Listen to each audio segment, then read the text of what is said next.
Kalau kamu menghina saya sikat kamu. Kamu tahu saya kan? Kamu saya sikat. Saya juga mahasiswa sama kayak kamu ya. Saya sampai sekarang masih kuliah dan menjadi mahasiswa. Tapi tolong jaga adab kamu. Assalamualaikum, Bang. Saya pribadi memandang bahwa momentum ini memang bagus sekali untuk mereka yang ingin mempersembahkan loyalitasnya kepada Pak Presiden Prabowo. Dan ini saya kira dimanfaatkan dengan baik oleh mereka yang melaporkan saya. Jadi saya harap Pak Presiden memberikan apresiasi terbaik bagi mereka yang sedang menunjukkan loyalitasnya. Saya pribadi akan tetap fokus untuk melakukan hal-hal yang substantif dengan tetap tentu kooperatif. Apabila kita dipanggil pihak kepolisian, ya kita akan datang. Apabila kita dimintai keterangan, ya kita akan berikan. Tapi yang jelas fokus kita adalah pada hal-hal yang substantif dan strategis, terutama untuk menjalankan peran kita sebagai warga negara yang kritis. Karena Indonesia ini kan rumah yang semua bagian bangunannya itu hampir roboh dan hanya bisa diselamatkan dengan cara mengoptimalkan seluruh peran anak-anak bangsa. Salah satu peran yang saya ambil adalah menjadi warga negara kritis yang tidak rela apabila penghancuran dilakukan oleh mereka yang harusnya melakukan perbaikan. Pasca pelaporan itu sudah ada panggilan apa Belum ada. pemberitahuan? Belum ada. Sampai sekarang belum ada pemberitahuan ya? Belum ada. Ada pendampingan dari kuasa hukum atas nama Ya banyak pihak-pihak yang menawarkan bantuan hukum kepada saya dan tentu saya akan terima setiap bantuan hukum itu sebagai bagian dari wujud solidaritas masyarakat sipil di dalam membela hak-hak kaum tertindas dan membela demokrasi. Tapi sama sekali tidak gentar ya Mas Tio ya? Alhamdulillah meskipun ada pelaporan, kita masih terus keliling di daerah-daerah ketemu dengan anak-anak muda dan membangkitkan kesadaran politik bahwa hari ini ada kekuasaan yang harus kita awasi supaya kekuasaan itu berjalan dengan benar dan berpihak pada rakyat. Terkait tudingan-tudingan yang selama ini diarahkan ke Mas Ur. Ya terima kasih, saya itu kan sudah dituding macam-macam. Saya dituding sebagai LGBT, gara-gara waktu itu saya belum ada pacar. Saya dituding anaknya Abah karena pernah satu forum dengan Mas Anies ketika forum alumni ketua BEM. Berbagai tudingan itu dihantamkan pada saya. Saya kira salah satu tujuannya selain membuat saya gentar adalah membuat saya disibukkan untuk mengklarifikasi satu demi satu tuduhan itu. Sehingga yang saya sampaikan pada rekan-rekan adalah saya memilih untuk tetap fokus pada hal-hal yang strategis, pada hal-hal yang substantif, dan tidak mau sibuk untuk menjawab satu persatu tudingan itu. Biarlah waktu yang menentukan apakah tudingan itu benar atau keliru. Biarlah narasi yang saya ucapkan yang jadi ukuran apakah tudingan itu benar atau keliru. Karena hanya dengan itu cara kita untuk mengukur apakah kita itu adalah sosok yang independen atau kita adalah berpatron pada pihak-pihak tertentu. Termasuk yang soal tuduh dekat dengan PDIP itu juga Mas? Ya hari ini saya kira memang tuduhan itu dilakukan untuk menyibukkan saya. Jadi saya pribadi memilih fokus untuk pada hal-hal yang strategis dan hal-hal yang substantif. Terkait kedekatan dengan pihak-pihak tertentu, saya kira orang bisa melakukan cocoklogi macam-macam. Saya tetap independen sebagai individu yang merdeka.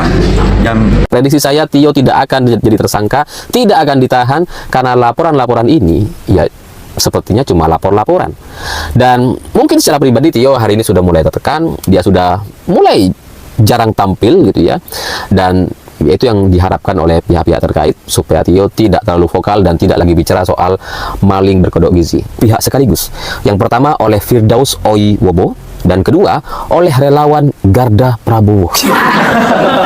Ini kenapa kok laporannya cuma 2 gitu ya? Kenapa nggak 3 atau nggak 8 sekalian? Karena kan presiden suka nggak 8. Ini kok 2? Apa supaya cocok dengan 02 atau seperti apa?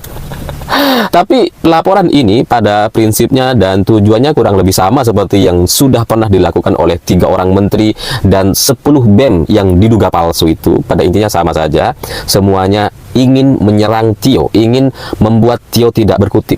Dan dari kedua langkah yang sudah pernah dilakukan sebelumnya, 3 orang menteri dan 10 BEM, ini gagal total. Karena 3 orang menteri yang datang ke UGM itu kan tujuannya supaya Tio ini tidak dipercaya, supaya Tio ini tidak didengarkan setiap kalimat atau pernyataan-pernyataannya. Makanya 3 menteri datang ke UGM karena Tio adalah alumni UGM. Supaya apa? Supaya setelah itu tidak ada mahasiswa yang percaya dan kemudian masyarakat jadi ya gak mau mendengar Tio. Cara yang pertama lewat 3 orang menteri ini gagal. Menterinya justru malah diusir sama adik-adik mahasiswa. Ya katakanlah itu kebetulan, tetap saja adalah sebuah kebetulan yang sangat menguntungkan Tio pada akhirnya. Karena itu menunjukkan 3 orang menteri ini tidak bisa menjelek-jelekkan Tio di UGM. Setelah itu muncullah 10 BEM yang entah dari mana gitu ya, yang kemudian diragukan atau bahkan dituding palsu karena ada pihak BEM yang tidak terima mereka diwakili atau diklaim ikut dalam persatuan ini gitu ya. Dan bahkan ada kampus yang tidak Kongres. Betul ya, pada Kongres. Oke, BP Kongres. Siapa kan itu? BP Kongres. Tuh, namanya Iwan Samariansah, ini di sini nih. Oke, yang kemudian jadi sekjen. Yang kedua, menyusun ADART yang rapi, yang tertib, yang benar. Kalau teman-teman lihat ADART-nya hari ini, dilihat ADART mereka yang disusun oleh angkatan pertama itu, Anda boleh bilang itu level intelektual yang high level. Betul. Karena apa sih yang menarik ADART-nya? ADART-nya itu kalau bahasa ilmu politik namanya institutional design. Institutional design-nya itu dengan gagasan. Yang tadi sebagian dikatakan oleh Kusuma. Tentang urutan, tentang struktur, tentang peran. Itu ADART-nya terjadi dengan baik. Kenapa? Karena mereka yang ikut di dalam Badan Pekerja Kongres dan ikut Kongres hampir semuanya aktivis sudah matang. Bukan aktivis baru memulai. Nah, saya waktu itu, angkatan pertama, sebagai panitia kongres. Jadi, saya ini levelnya gumun-gumun waktu itu. Datang dan terkagum-kagum dengan Janu, dengan Iwan, dengan Lukman. Mereka berdebat yang menyusun. Saya anggota panitia aja. Ketua kongresnya siapa waktu itu ya? Ketua panitia kongres. Lukman bukan? Bukan. Ketua panitianya. Lupa saya. Pokoknya saya anggota panitia kongres. Saya menyaksikan dan di kongres itu diprotes oleh yang tidak setuju SNPT. Di demo di Kaliurang. Ya? Saya mau teruskan itu, teman-teman. Kenapa saya sampaikan ini penting? Karena kalau tidak ada pondasi institusional yang baik, saya rasa tidak mungkin bisa bertahan sampai sepanjang ini. Perjalanan itu, ya. Yang kedua, kalau tidak ada basis institusional yang baik, tidak mungkin ditiru di berbagai universitas lain. Karena universitas lain itu dalam posisi bimbang. Kalau terima kok kayak KNPI. Waktu itu ya, kita nggak bicara sekarang. Kalau sekarang enak. Waktu itu tuh kooptasi luar biasa. Nah, tapi yang menarik, seperti dikatakan oleh siapa tadi, Lukman Pak ya, setiap kongres selalu ada rekomendasi. Dan rekomendasinya, rekomendasinya itu rekomendasi istinya perlawanan terhadap Orde Baru. Tidak ada rekomendasi yang sifatnya membebek atau menjilat Orde Baru. Tidak ada. Semua pernyataannya sehingga tidak bisa lagi dikatakan bahwa Senat Mahasiswa adalah kepanjangan tangan kekuasaan. Tidak bisa. Karena badan ini dan ditopang dengan rektor yang legowo. Sebetulnya bukan legowo, dia menjadi penangkal petir. Saya ngobrol sama Pak Kusnadi, saya ngobrol sama Pak Adnan. Apa yang terjadi? Mereka diteleponin sama Kodam, mereka diteleponin sama bukan, waktu itu belum Polda. Waktu itu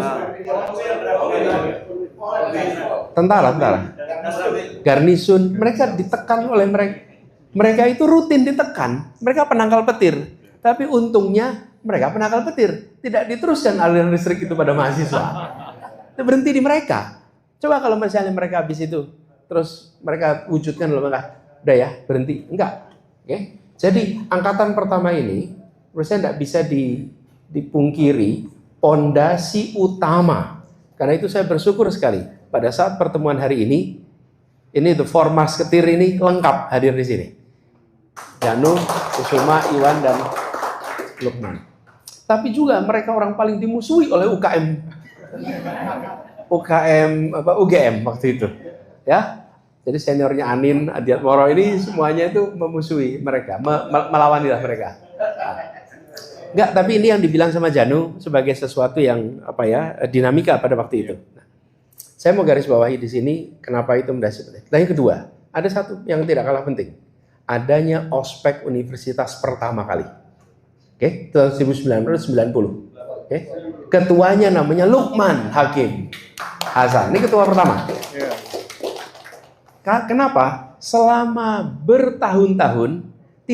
Halo teman-teman, jumpa bersama saya di Politik Dangi ya. Ini menarik sekali teman-teman, bagaimana Firdaus ini ya hari demi hari ya selalu lucu sekali ya teman-teman. Bagaimana ia beberapa waktu lalu itu melaporkan mantan BEM UGM yaitu Tio Ardianto ya, terkait dengan ya dugaan penghinaan terhadap kepala negara lah. Dan kesombongan daripada Firdaus ini selalu mengatakan bahwa ia pernah kuliah 9 kali, bahkan dia juga mahasiswa dan sebagainya, teman-teman. Namun yang menariknya adalah bagaimana respon dari seorang Tio Ardianto yang sangat-sangat, ya menurut saya sangat luar biasa ya. Dan Tio ini betul-betul sangat keren ya. Kenapa sangat keren? Karena Tio sepertinya tidak mau terlalu pusing dengan apa yang dilakukan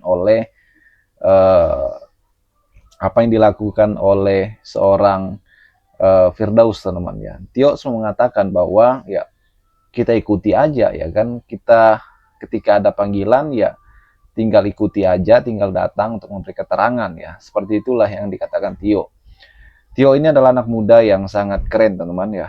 Bagaimana beliau betul-betul sangat cerdas, pintar, dan bahkan tak gentar dengan gertakan-gertakan yang diberikan oleh Firdaus ya.